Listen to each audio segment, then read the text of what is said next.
If we're really trying to piece together the web of connections surrounding Patsy Ramsey, then it makes sense to start with the people who were closest to her, not just emotionally, but logistically. Because what's interesting about this case is that proximity and familiarity might have played just as big a role in shaping the timeline, reactions, and suspicions as any forensic evidence ever could. You had a whole cast of characters orbiting the Ramsey household in the days leading up to and following JonBenét's death. Some were intimate friends, some were casual pageant acquaintances, and others just happened to cross paths with the family at key moments. But if we're trying to understand what might have happened, or what people thought might have happened, then we can't ignore the relational map Patsy was situated in. What's worth considering here is how social closeness can shift into suspicion under pressure. One day, someone's a trusted dinner guest, and the next, they're being looked at sideways because of a comment they made, or a tone they used, or just the fact that they were around when everything unraveled. The Ramseys didn't exist in a vacuum. They lived in a well-off, interconnected Boulder community full of friends who later became legal liabilities, tabloid sources, or both. And if you go through the interviews and depositions, it becomes clear that people remembered things differently. Who was where, what was said, what time someone left, who went in the house, who stayed in the car. That fogginess, whether natural or intentional, becomes part of the larger mystery. Also, we can't ignore the psychological layer of this. Patsy had friends from the pageant world, cancer recovery, church, Atlanta, and local Boulder life. Some people stayed loyal, some grew cold, some got roped into the investigation without warning, and some, like Judith Phillips or even Susan Stein, straddled that bizarre line between ally and opportunist. The sheer volume of characters is telling in itself. It suggests a life that was socially full but maybe not emotionally secure. And in high-stakes moments like these, people's true allegiances tend to rise to the surface, not always cleanly and not always kindly. So, let's walk through some of Patsy's associates that we know of according to some of the sources.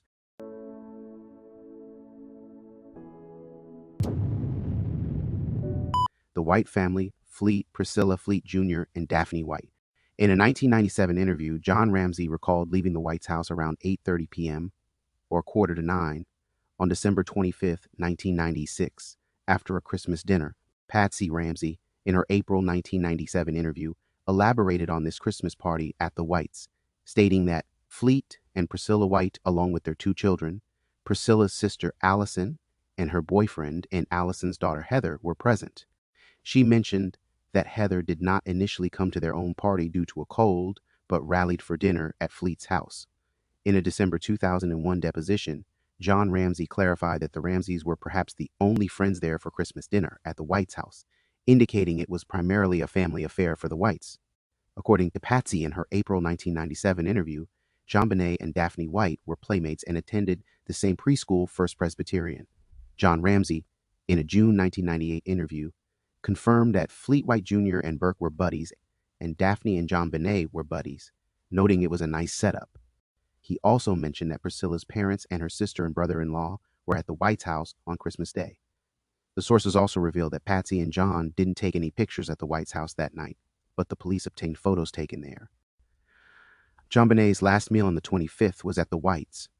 After the murder, John Ramsey stated in a June 1998 interview that the Whites were considered their closest friends. However, he later expressed suspicions about Fleet White in his April 1997 interview, attributing it to erratic behavior exhibited shortly after JonBenet was found. In a June 1998 interview, John reiterated this, stating he thought he knew Fleet, having sailed with him under adverse circumstances and talked a lot about sailing.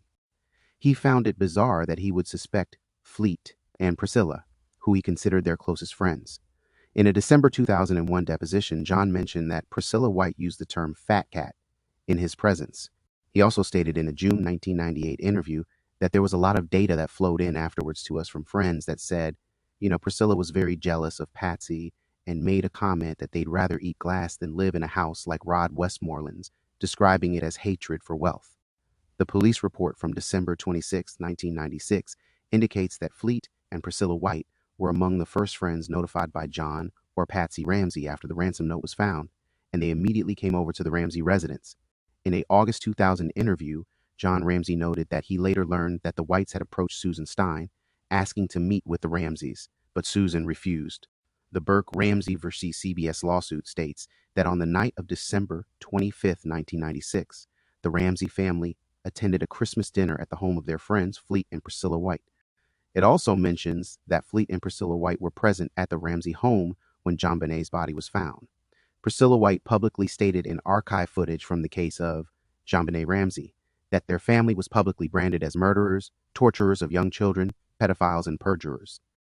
In The Death of Innocence, John Ramsey recounts that after the murder, Fleet returned upset and confused after being interrogated by police, causing him to become tense and act strangely. He also notes that Patsy met Priscilla and her children first, with their children being similar ages to JonBenet and Burke, and later, the dads, John and Fleet, bonded over a shared love for sailing.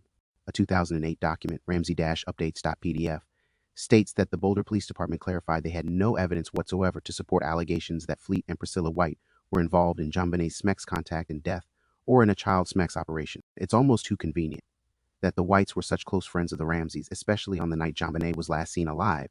Think about it. Fleet and Priscilla weren't just casual acquaintances, they were inner circle.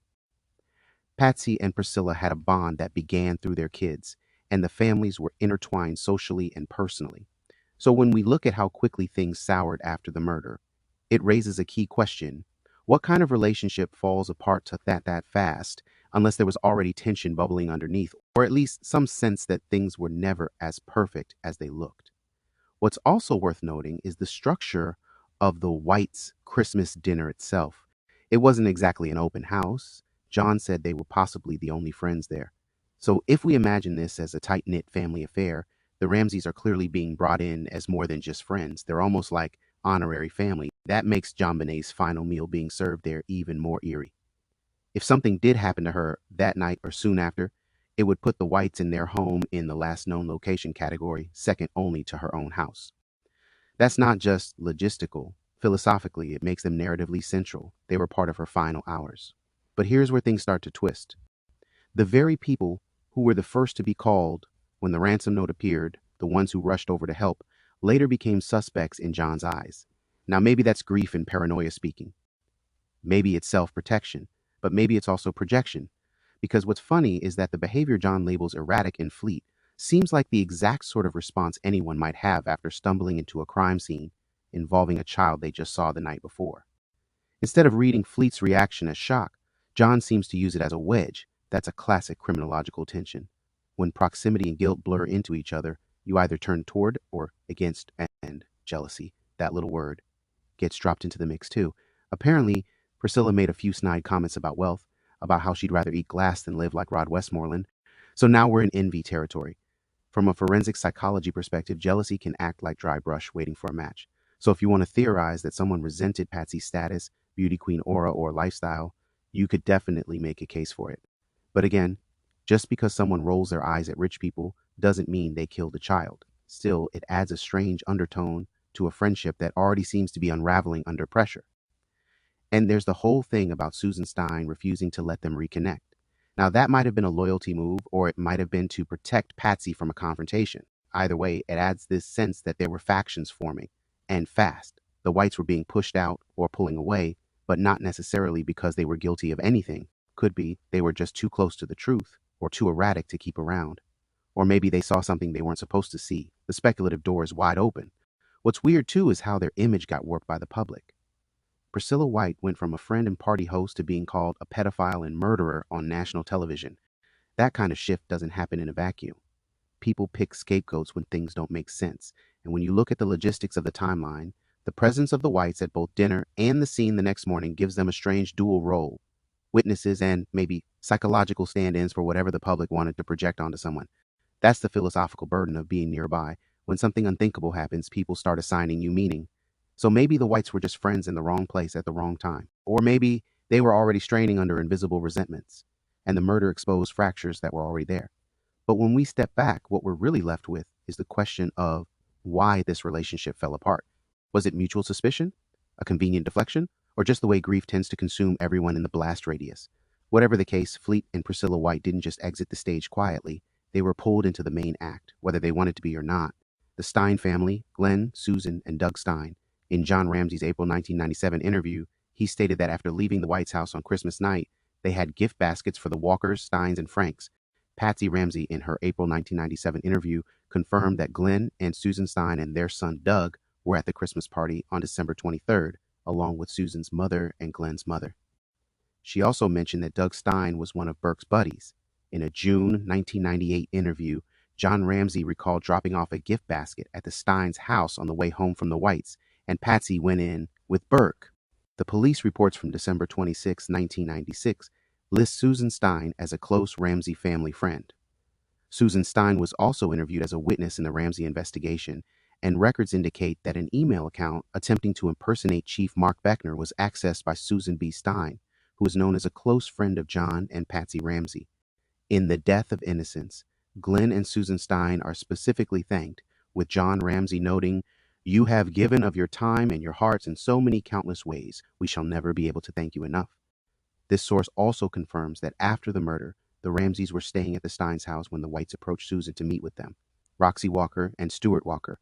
In her April 1997 interview, Patsy Ramsey mentioned dropping off a little bottle of perfume for Roxy Walker on the way home from the Whites' house on Christmas night.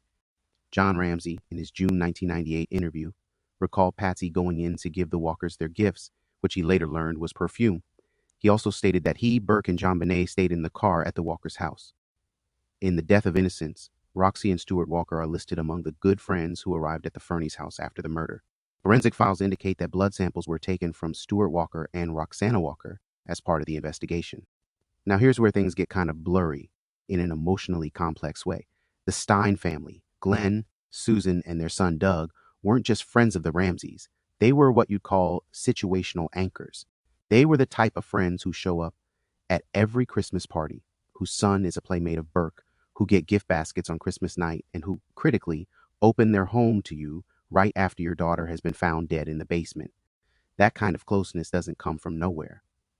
So relationally, it seems like Susan in particular was one of Patsy's go-to people, not just for social occasions, but for emotional shelter, which makes it all the more curious how involved Susan gets in the post-crisis narrative. What's interesting is how central Susan becomes in the days after the murder. The fact that the Ramseys were staying at the Steins' house adds another layer, not just of proximity, but of protection. If you were Patsy, reeling in a trauma spiral, you wouldn't just crash at anyone's house. You'd go where you felt safe. And yet, Susan didn't just offer safety, she also became something like a filter. When Fleet and Priscilla White tried to meet with the Ramseys, it was Susan who reportedly blocked that. So she wasn't just hosting them, she was controlling access. That kind of gatekeeping starts to look strategic. Whether it was protective or manipulative is up for debate, but it certainly wasn't passive.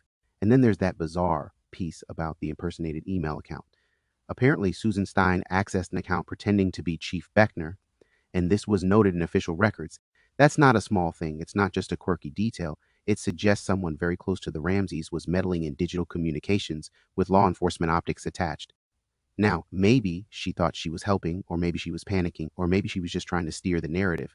Either way, it positions her as more than just a friend. It puts her in the realm of potential spin doctor, or at least someone who knew how important digital framing would become in the age of media and misinformation. What's funny, or maybe just unsettling, is how glowing John Ramsey was in his thank you to the Steins in The Death of Innocence. He basically canonized them. But that could be read two ways. Either they were truly the last people standing when everyone else pulled away, or they were too deep in it to be publicly abandoned. Philosophically, it's interesting to think about the idea that proximity to grief can make people indispensable, not because they're moral anchors, but because they're convenient holders of secrets. They were close enough to be comforting, and maybe close enough to know too much. Now let's not forget the Walkers. They're more peripheral, but still oddly placed. Patsy dropped off perfume to Roxy Walker on the way home from the Whites, meaning they were making multiple stops with children in tow, on Christmas night no less. It feels oddly performative in hindsight. Not sinister necessarily, but strange. You've just finished dinner at a family's house and are now doing what, doorbell dashes with perfume gifts? That speaks to a kind of social choreography that Patsy seemed to maintain right up until the edge of tragedy. And when tragedy hit, the Walkers were among those who immediately showed up at the Fernie's house.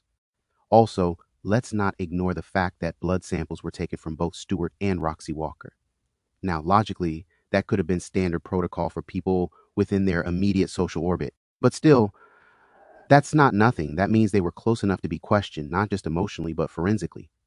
The state viewed them as part of the viable ecosystem of people who needed to be ruled out. And that says something about how connected this whole circle really was. So what might be worth entertaining is this: maybe the Steins and the Walkers weren't just friends. They were part of a very carefully curated social shield around Patsy. Some were ornamental, some were protective, and some, perhaps, were functional in keeping narratives, suspicions, and emotional stability on track. And in times of chaos, the people who help you manage the story aren't always doing it selflessly. Sometimes they're invested in the version of the truth that benefits everyone involved, or at least keeps the walls from caving in. Judith Phillips. Judith Phillips is described in the case of JonBenet Ramsey as Patsy's friend and a photographer who did family portraits, appearing to be pretty close with Patsy. Judith states that she first met the Ramseys in Atlanta, and they were more social friends.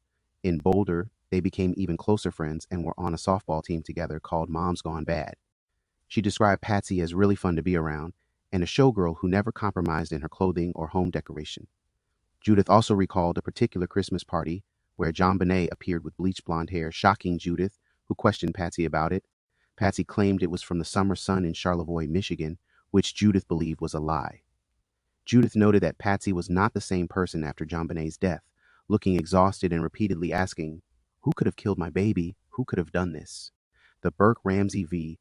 CBS lawsuit states that Judith Phillips has consistently taken advantage of JonBenet's death for her personal gain, selling photos to tabloids, acting as a paid source for tabloid stories, and publicly accusing Patsy of killing JonBenet because Patsy supposedly caught John molesting her. The lawsuit further claims that Phillips considered it karma that John's oldest sister died in a car wreck, Patsy was diagnosed with terminal cancer, and JonBenet died, and insulted the Ramseys for their wealth. In The Other Side of Suffering, John Ramsey recounted that Judith Phillips chose to bill herself as one of my closest friends on tabloid television, but he had actually been a business colleague of her husband, Mel Phillips, in Atlanta. He met Judy, as she was known then, through Mel.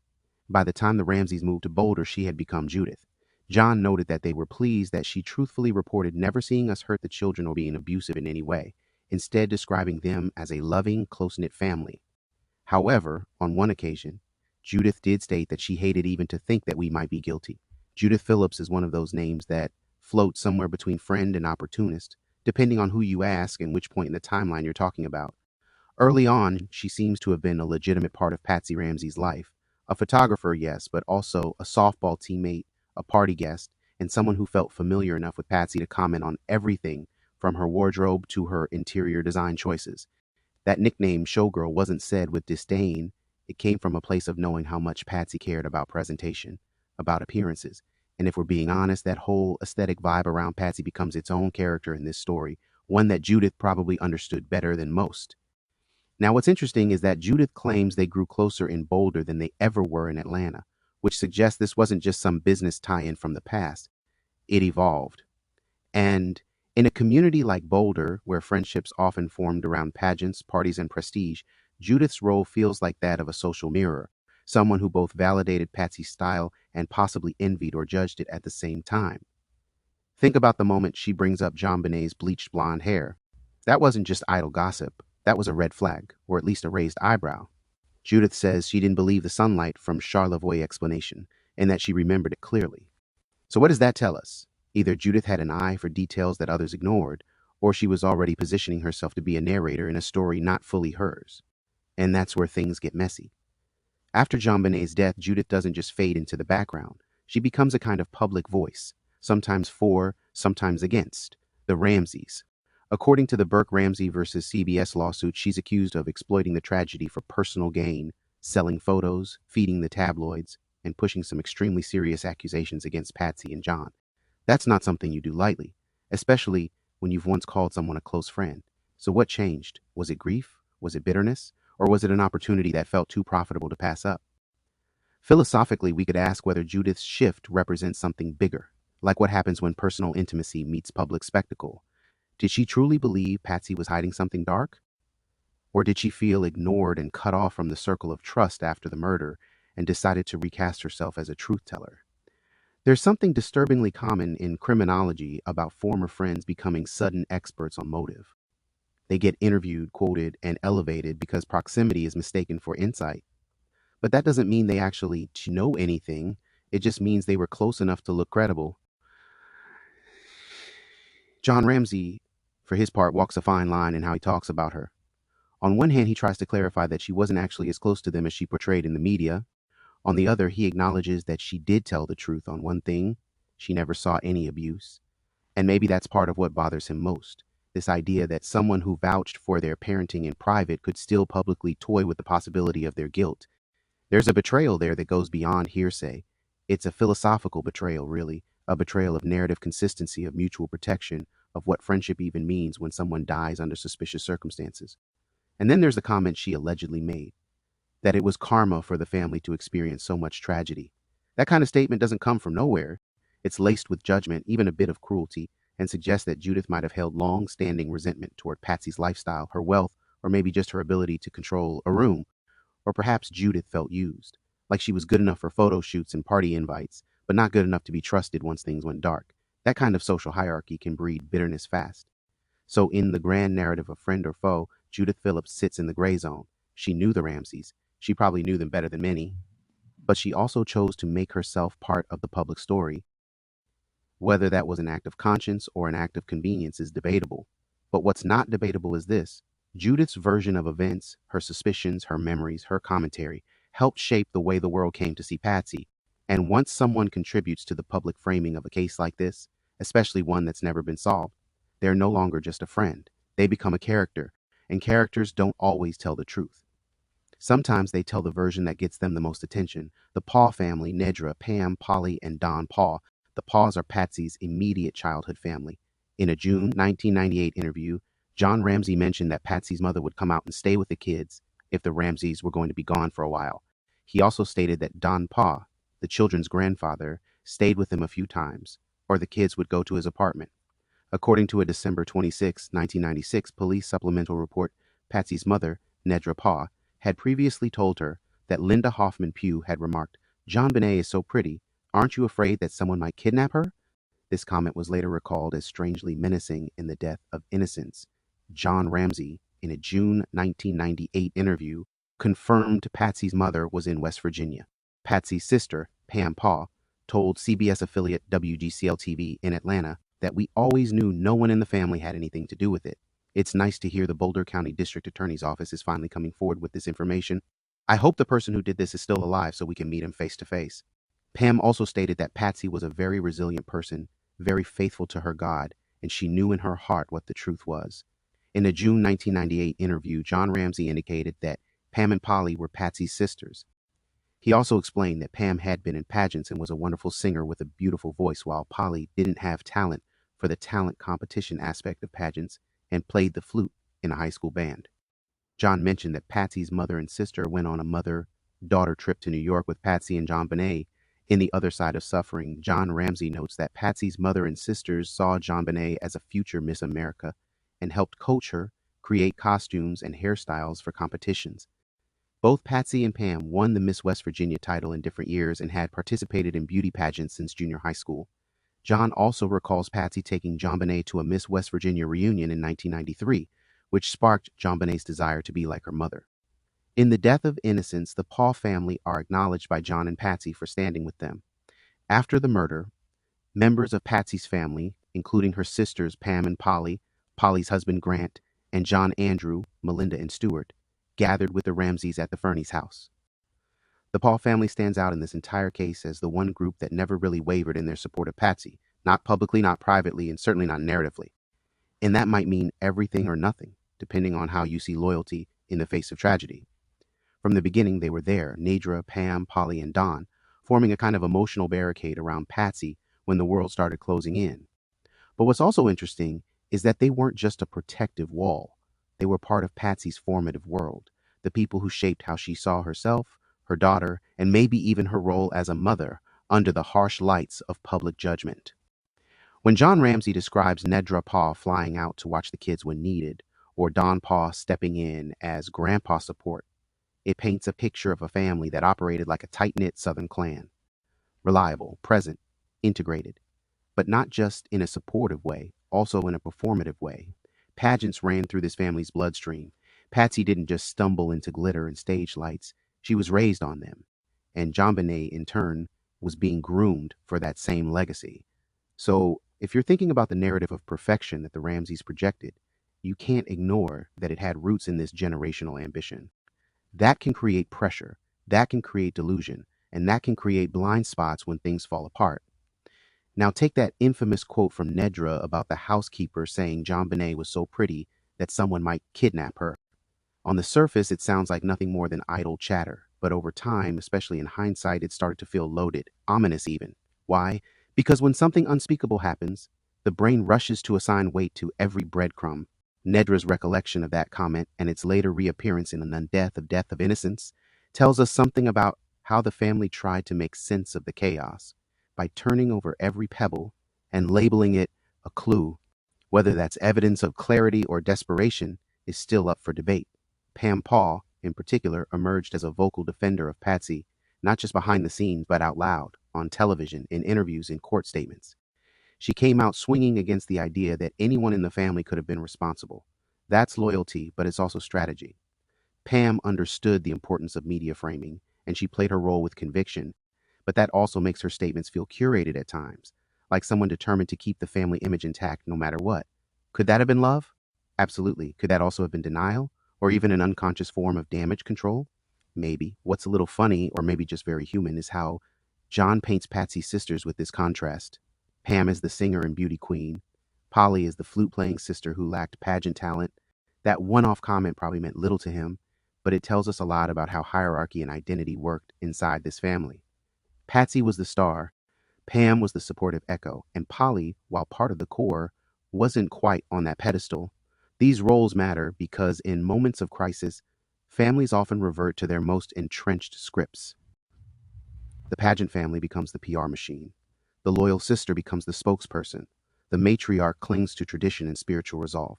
And if someone within that system did know something off, how likely are they to break rank? The fact that the Poss gathered with the Ramseys immediately after the murder at the Fernie's house just solidifies how interwoven they were into the crisis response. They were there for optics, for comfort, for damage control, and maybe all three. That presence becomes part of the forensic story whether we like it or not, because whoever was around JonBenet often enough to influence her schedule, her mindset, or her movements is automatically part of the inner circle. And that means they can't just be spectators. Even their silence or their unwavering loyalty has to be interpreted as part of the larger behavioral landscape. So when we look at the Paw family, we're not just looking at relatives, we're looking at a cultural container for everything Patsy believed in: discipline, beauty, God, and family honor. If someone were to suspect anything off within that household, they'd have to push through a wall of family pride and legacy just to make the accusation stick. And maybe that's the bigger philosophical question. When a family is trained to perform perfection, how do you tell when the cracks are real? And if someone inside that bubble had a sense something was wrong, would they even let themselves see it? Or would they bury it under God, glitter, and good intentions? The Fernie family, John and Barbara Fernie, in Patsy Ramsey's April 1997 interview, she stated that the Fernies were among the guests at their Christmas party on December 23rd. John Ramsey is seen with John Fernie in a photograph from the Christmas party. Burke's playmate, Luke Fernie, attends Mesa, unlike Burke, who goes to St. John's.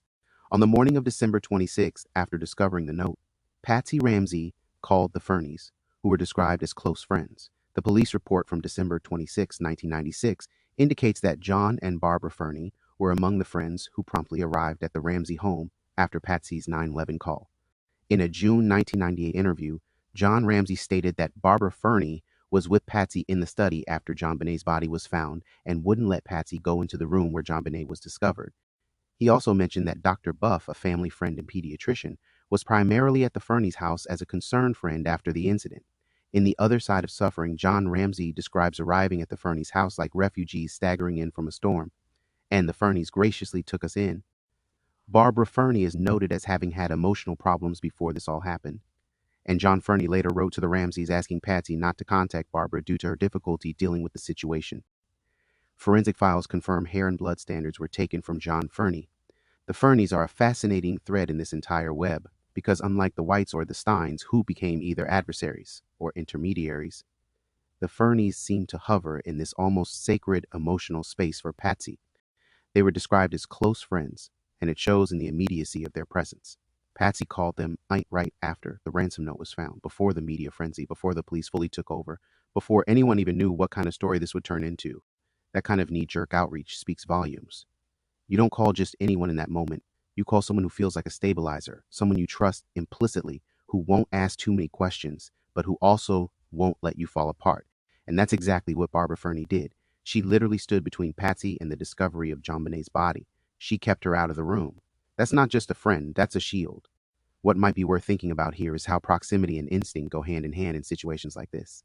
Barbara wasn't told to keep Patsy away from the body, she just did. And from a forensic psychology lens, that action is layered. It could be protective, it could be controlling, it could be reactive trauma. But the point is, Barbara was there, and she was making decisions in real time that shaped how Patsy experienced the immediate aftermath.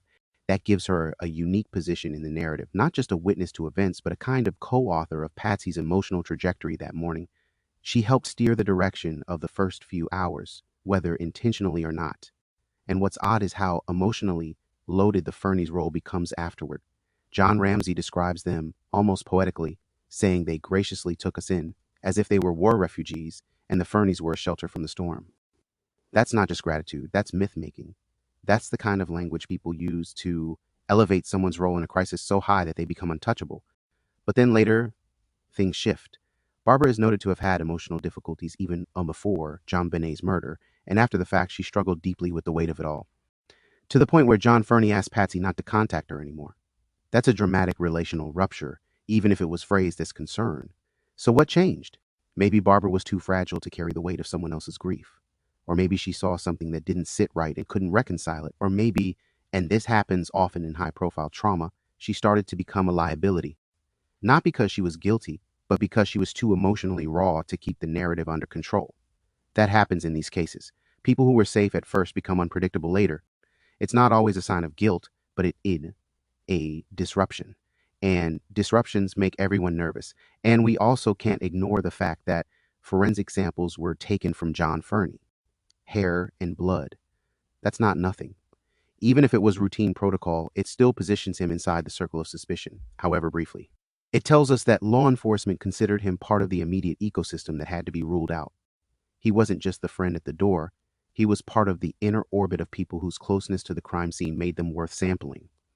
That's proximity under scrutiny. So here we have a family who was there at the party on the 23rd, whose child was friends with Burke, who were the first called after the ransom note, who hosted the Ramseys in their home like wounded animals, and who then, somewhere along the way, fractured under the pressure of it all. From a philosophical standpoint, the Fernies represent the toll this kind of trauma takes, not just on the victims, but on the witnesses, on the bystanders, on the ones who wanted to help but got burned in the process. They are what happens when emotional loyalty collides with psychological overwhelm. Maybe what's most revealing about the Fernies is how quickly their deep involvement faded into silence. No lawsuits, no televised accusations, no suspicious behavior, just a quiet implosion. Barbara vanished from the public lens. John faded into the background, and that silence speaks volumes. Because sometimes the ones who are closest to the center of impact aren't the ones pointing fingers or giving interviews. Sometimes they're the ones still haunted by what they saw, what they couldn't fix, or what they're still not ready to admit even to themselves. Pageant moms and associates. In a June 1998 interview, John Ramsey mentioned that sometimes Patsy's mother and sisters would go to pageants with Patsy and JonBenet. He also recalled JonBenet participating in an AmeriKids pageant in Denver in December, where she received an All-Stars medal. Patsy would remember the exact details. John supported JonBenet in the talent part of pageants. The Death of Innocence states that Patsy never believed they were putting JonBenet in harm's way by entering her in pageants. Her mother and sisters helped coach, train, and create costumes and hairstyles for JonBenet's competitions. John describes pageants as something Patsy and her family were familiar with, enjoyed, and were experienced in. Pam Archuleta, the director of United Way at the time, drove JonBenet and other little friends in a Christmas red BMW convertible during the 1996 Christmas parade. John Ramsey mentioned that Patsy would typically put JonBenet's name, like JonBenet Ramsey, Miss Little Colorado, on the side of the car with a magnetic sign. Randy Simons, a Denver photographer, was recommended by Pam Griffin for his ability to photograph small children effectively. He later sold negatives of a family Christmas picture taken in 1992, after the Ramseys became newsworthy. Joanne Velva, now Joanne Andreessen, was mentioned by John Ramsey in a June 1998 interview as someone who had talked on the phone at a luncheon. It's not explicitly stated that she was a pageant mom, but her name came up in the context of people John Ramsey knew. The mom of the girl JonBenet spent the night with Secret Santa theory. John Ramsey, in a June 1998 interview, mentioned hearing from his investigators that apparently one of JonBenet's friends or parents that day said JonBenet told them that Santa Claus was going to come visit her that night, last night, not the night. I don't know if that's hearsay on my part. This led to his speculation that if Santa Claus was someone JonBenet knew and adored, she might not have been alarmed and would have gone downstairs with him. He only knew of Bill MC Reynolds as Santa Claus that JonBenet knew. He wondered if the pineapple found could be explained if Santa had given it to her. There is no specific mention of JonBenet spending the night at a friend's house in the sources provided that directly links to this secret Santa theory. The theory itself stems from the idea that JonBenet was expecting Santa to visit her on the night of her death, which implies a pre-existing arrangement or comment made by someone she knew. The pageant world wasn't just a hobby for Patsy Ramsey. It was a full-blown lifestyle, and one deeply woven into her identity as a mother, performer, and Southern woman raised in a tradition of glitter, grace, and competition. And it wasn't just her.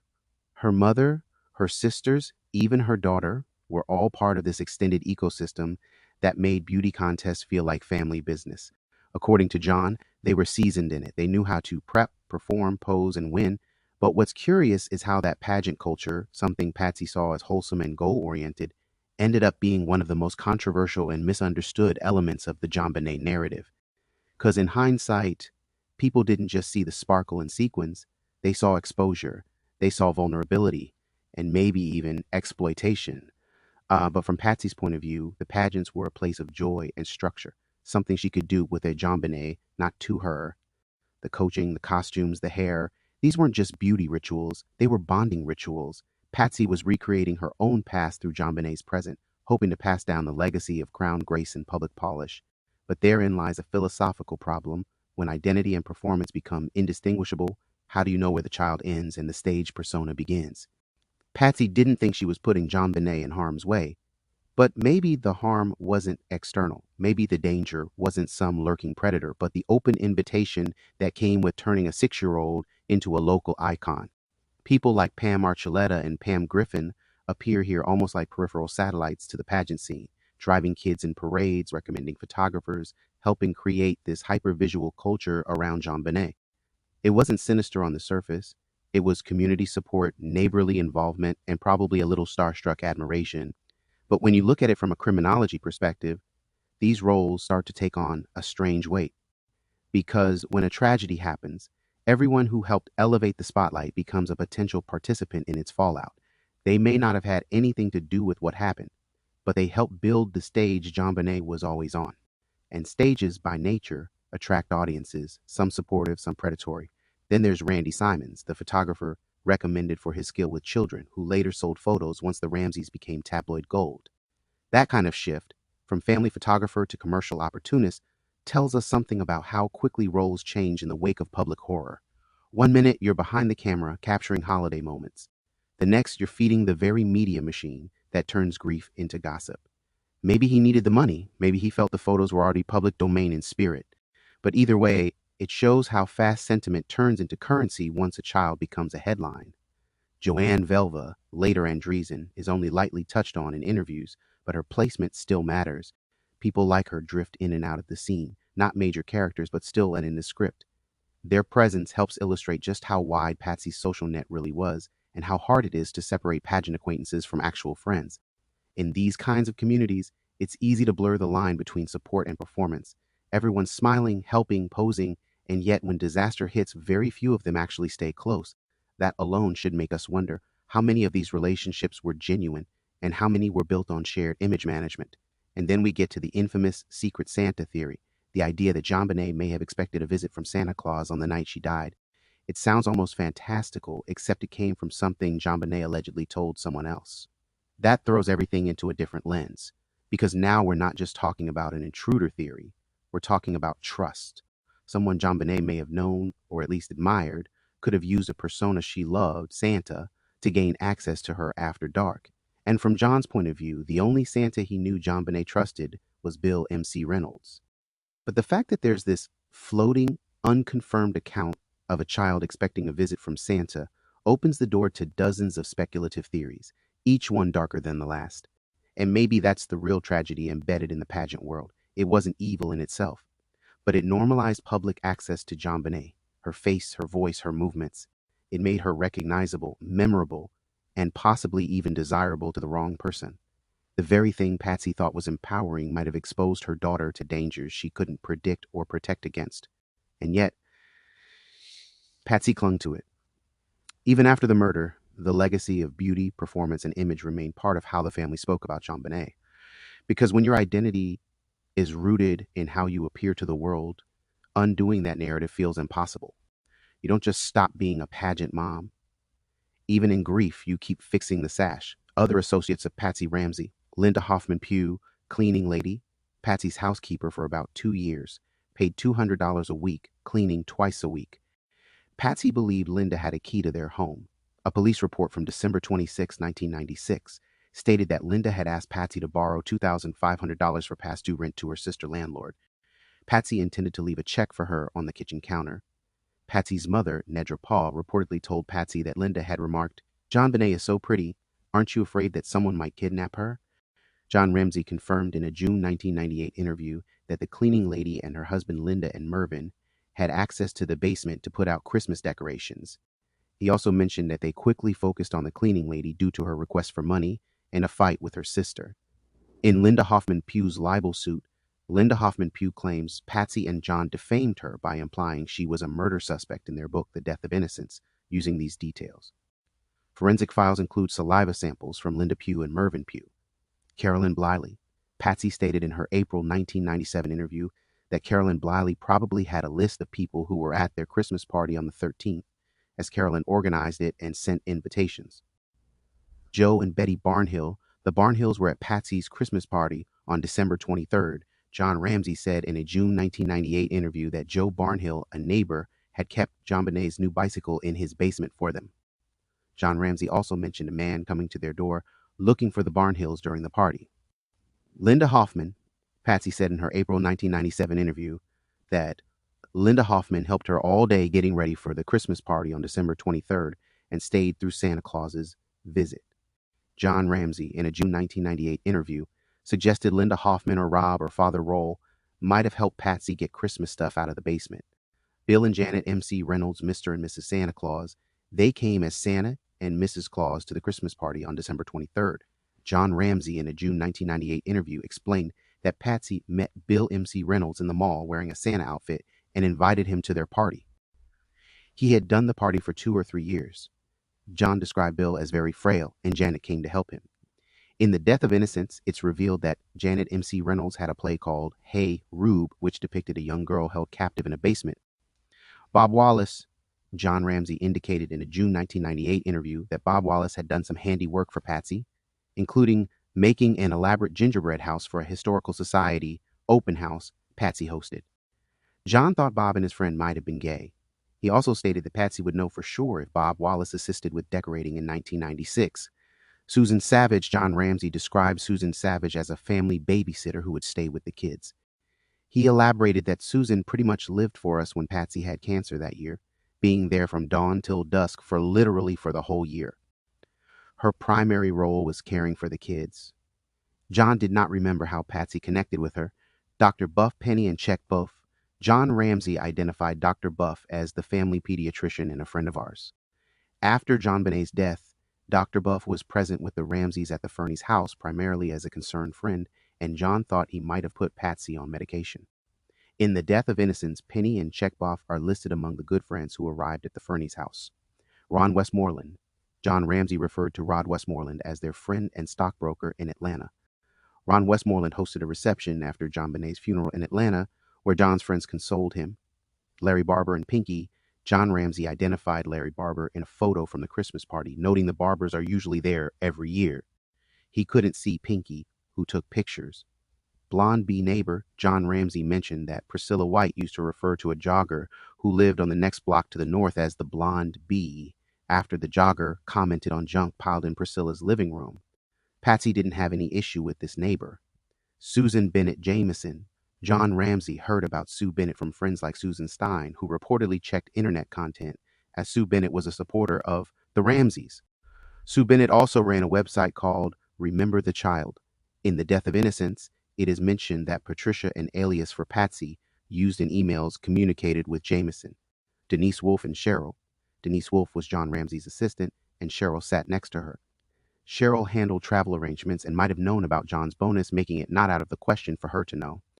John Ramsey mentioned a strange boyfriend of Denise Wolfe that he wondered about, who had been at office Christmas parties. British couple lady John Ramsey mentioned meeting a British lady who lived directly behind them on 75-600 14th Street and conversed with her once. Couple who lost a child Arno. John Ramsey recalled a couple who lived down the street on 77-700 15th Street and had lost a child. Someone from their church party invited them to the Ramsey home, and they came around 9:30-10 p.m. as the church party was winding down, staying in the kitchen to talk for 30 to 45 minutes. John had never met them before. Rick and Ruth Irwin, Bob Tofty, John Ramsey did not recognize these names when asked. Francis Draper Tooney. John Ramsey identified Francis Draper as Access Graphics Financial Services Manager, Credit Manager. Foyer Dinner Group. John Ramsey mentioned having a foyer dinner group from their church at their house prior to Christmas, with about 30 or 40 church people, many of whom he had never met before. He recalled a couple of odd ducks among them. This final cluster of names feels like the social spackle of Patsy Ramsey's world, the people who weren't necessarily central, but who filled in all the cracks of daily life. And that's what makes them so important. Because in a case like this, the devil's not always in the details, it's in the in-between. The cleaning lady, the neighbor, the Santa Claus actor, these were the people who had access to the house, to the kids, to the energy of the holidays. They may not have been family or close friends, but they were familiar enough to walk through the front door without raising an eyebrow. And that kind of access, when a crime occurs, automatically shifts from benign to suspicious. Take Linda Hoffman Pugh, for example, the housekeeper, the woman who cleaned their home twice a week and was trusted enough to have a key. And yet, the moment this case cracked open, she was almost immediately viewed with suspicion, partly because she had asked for money, partly because she and her husband had basement access, and partly because, well, someone needed to be looked at. And in these kinds of investigations, the help is often scrutinized first. That's a classic criminological pattern. The one with least power becomes the most obvious suspect. But then things got even messier when Linda filed a libel suit claiming she'd been defamed in unindicted death of innocence. That kind of legal response doesn't usually come from someone with nothing to prove. It comes from someone who feels erased or betrayed and wants the record set straight. And then there's the recurring characters like Carolyn Bliley, who handled Christmas party logistics, or Joe and Betty Barnhill, neighbors, who popped in and out of Ramsey's social life and even stored JonBenet's bicycle. These aren't just background players. They're logistical nodes. They were around.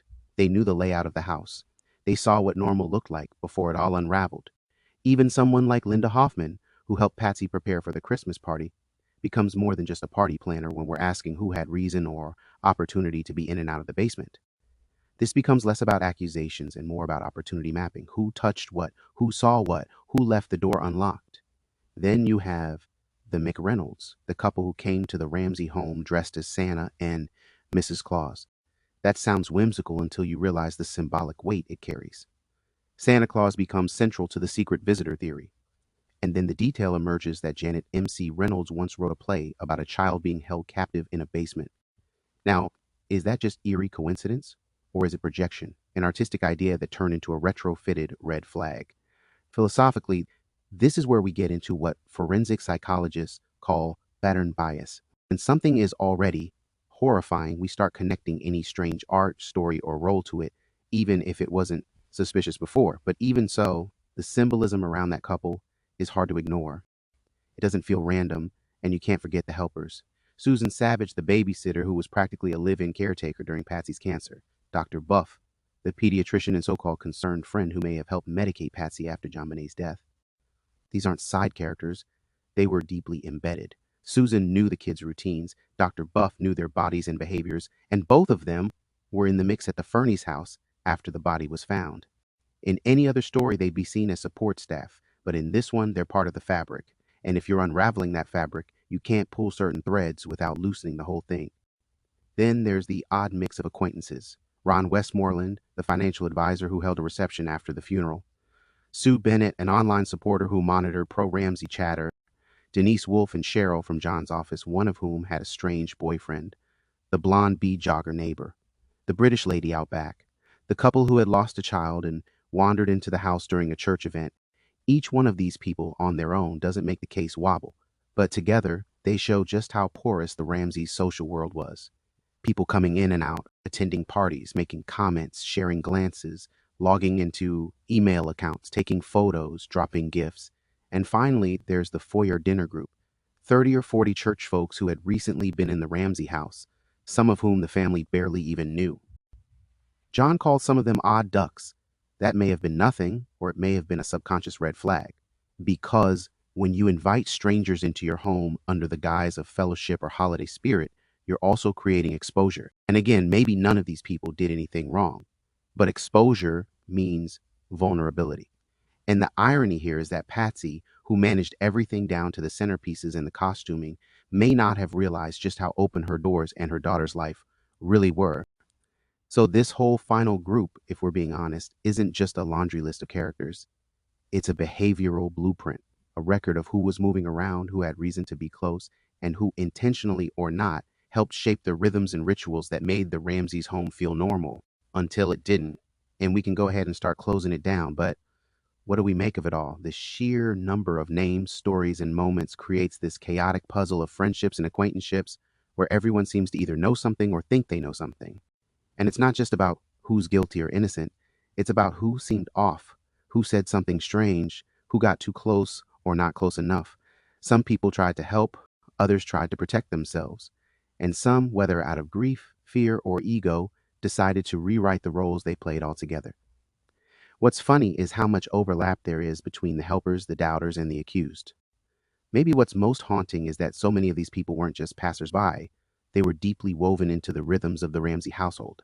They knew JonBenet, they knew Patsy, they knew the layout of the house, they had access, history, familiarity. That doesn't mean guilt, but it does mean that the list of who could have done it is emotionally complicated.